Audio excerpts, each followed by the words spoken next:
Halo semuanya, apa yang terlintas di pikiran kalian ketika mendengar kata hikayat?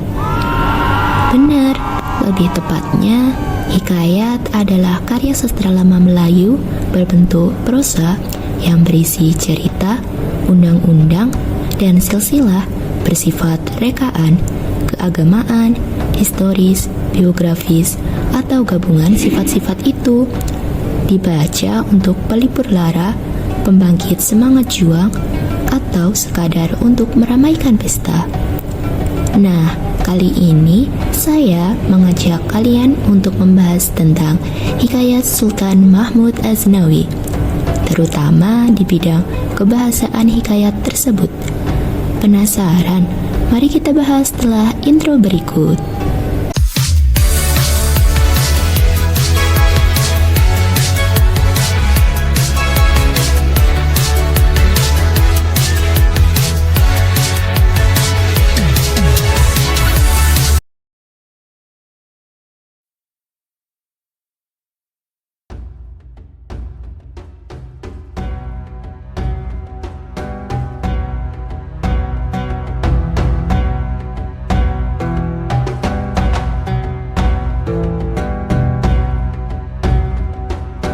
Sekilas, ketika kita mendengar nama Sultan Mahmud Ghaznawi, pasti akan teringat dengan nama seorang pimpinan Bani Saljuk di Turki bernama Mahmud Ghaznawi.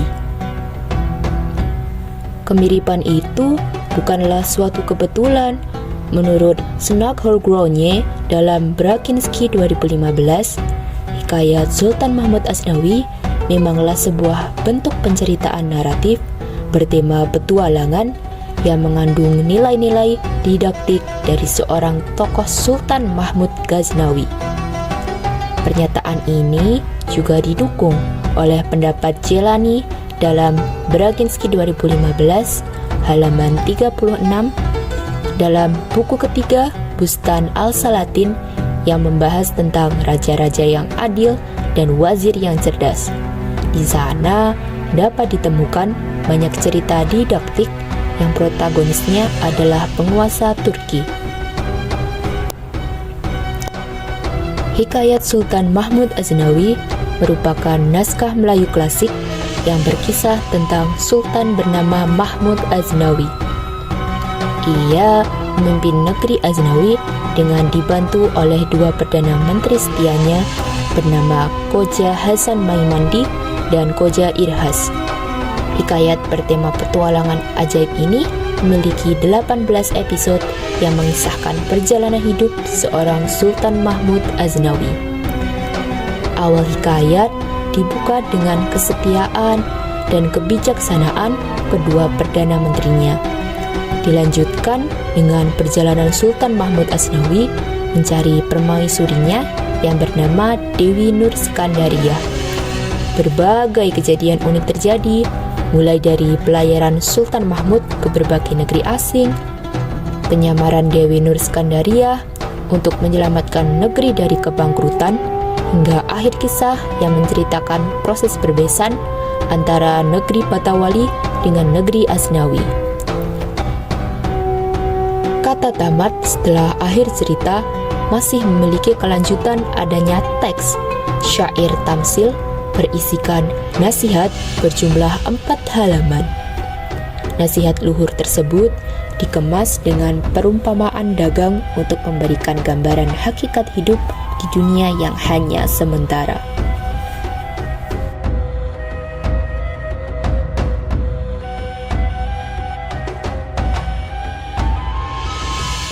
Pada naskah terdapat kode naskah yang terdapat pada sampul depan. Hikayat ini mempunyai kode Schumann 513 koleksi dari Perpustakaan Nasional Berlin.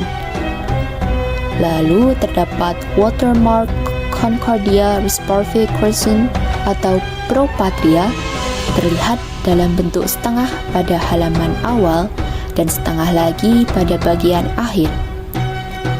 Judul naskahnya terletak pada halaman pertama baris pertama.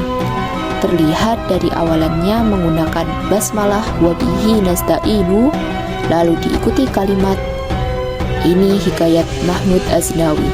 Adapun hikayat ini terlalu amat indah bunyinya hikayat ini. Berikutnya terdapat cap kepemilikan pada awal dan akhir naskah. Cap tersebut menandakan naskah itu milik Perpustakaan Nasional Berlin. Bahasa yang digunakan adalah bahasa Melayu dalam aksara Jawi atau huruf Arab Melayu. Jenis tulisan yang dipakai adalah Hasnaski. Hasnaski adalah jenis kaligrafi Islam yang sering dipakai dalam penulisan naskah-naskah berbahasa Arab karena jenis kat ini mudah dibaca. Penulisan aksara ini dari kanan ke kiri seperti penulisan huruf Arab pada umumnya. Penulisan seperti ini disebut dengan recto verso. Lalu, penulisan teks pada bagian prosa terdiri dari satu kolom, sedangkan pada bagian syair terdiri dari 2 kolom. Pada naskah Hikayat Sultan Mahmud Ghaznawi terdapat catchword atau alian kata yang terletak di sebelah kiri bagian bawah teks sebagai penyambung kata untuk halaman berikutnya. Catchword atau alihan kata ini ditulis pada halaman yang acak, sebab terkadang ditemukan pada bagian genap atau ganjil halaman. Berikut daftar alihan kata tersebut.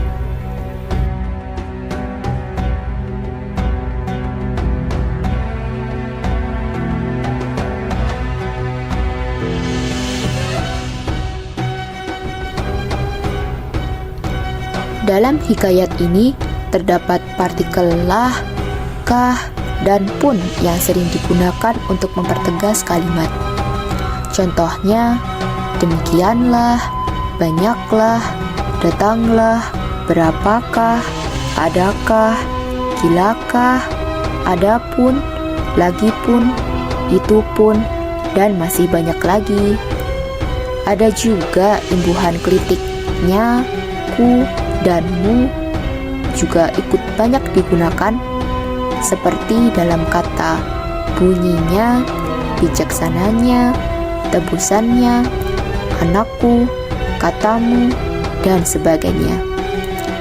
Lalu, imbuhan akhir berbentuk sufiks kan, i, dan an dalam kata bertatahkan, ratakan, dijualkan, menghidupi, dihutangi, bersuruhan, dan lain sebagainya.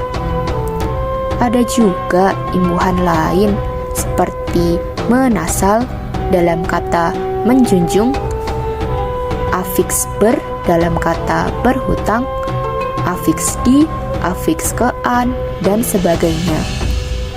Dalam hikayat ini ditemukan penerapan reduplikasi seperti raja-raja, menteri-menteri, masing-masing, dan lain-lain. Selanjutnya terdapat kata arkais. Kata arkais bermakna kata yang sudah tidak lazim dipakai lagi. Contohnya dalam Hikayat Sultan Mahmud Ghaznawi antara lain syahdan yang berarti selanjutnya, hatta yang berarti maka, kalakian yang berarti ketika itu, sahaya yang berarti hamba, tambun yang berarti gemuk berisi, jua yang berarti juga, membaiki yang berarti memperbaiki, duli yang berarti debu atau tanah pada kaki, anakanda berarti anak, baharu artinya baru, punggawah artinya kepala pasukan atau kepala desa, syah alam artinya raja segala alam, patik yang artinya hamba, daku yang artinya aku atau saya, darwis artinya penganut sufi yang hidup miskin, lalu takdim yang artinya hormat, sopan, lalu ada mu'alim yang berarti ahli, rentaka yang berarti meriam kecil, syah bandar yang artinya kepala pelabuhan, qadar yang berarti takdir, ihwal yang artinya hal atau perihal, Nakas yang artinya air liur, Allah yang artinya kalah, Koja yang artinya saudagar Arab, mendengar yang artinya mendengar, semangkin yang artinya semakin, tolok yang berarti juru bahasa, salapa yang artinya kotak logam kecil.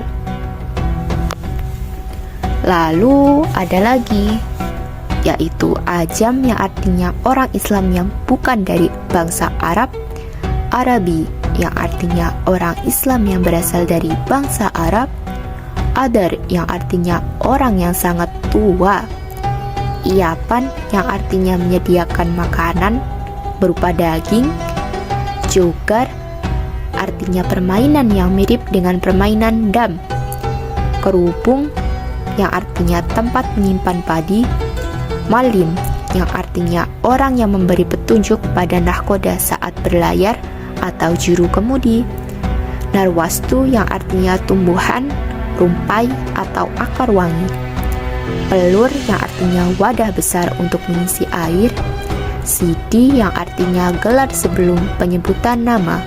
Lalu ada beberapa kosakata serapan dari kosakata Arab, antara lain alim yang berarti berilmu, darwi yang berarti sufi, dewangga yang artinya kain sutra yang indah, fa'al yang artinya perbuatan atau kerja, fakir yang artinya orang yang hidupnya sengsara atau tidak mempunyai harta, insya Allah yang artinya jika Allah mengizinkan, masykul yang artinya bersusah hati karena suatu sebab, sedih atau murung, nubuat yang artinya wahyu yang diturunkan kepada Nabi, rahmatullah yang artinya belas kasih dari Allah, kotifah yang artinya permadani kain tebal dari bulu domba.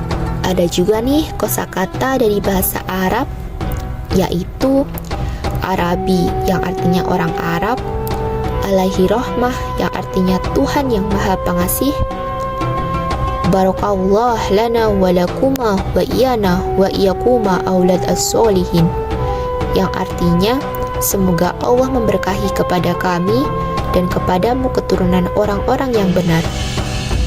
Lalu Bismillahirrahmanirrahim wa bihi nasta'inu billahi ala, dengan menyebut nama Allah yang maha pengasih lagi maha penyayang dan kepadanya kita meminta pertolongan. Lalu ada dalalah fil alam yang artinya bayangan Allah, maksudnya gelar raja pada masa Islam datang ke tanah Melayu. Kemudian muta'alim yang artinya orang yang mengajarkan ilmu, qalbi artinya hati, Rabbil alamin yang artinya Tuhan seluruh alam, subhanahu wa ta'ala yang artinya maha suci dan maha tinggi, ya ilahi ya rabbi ya sayyidi yang artinya keluarga dan Tuhanku dan junjunganku, wallahu a'lam dan Allah yang maha tahu. Yang terakhir kholikul alam yang artinya pencipta alam semesta.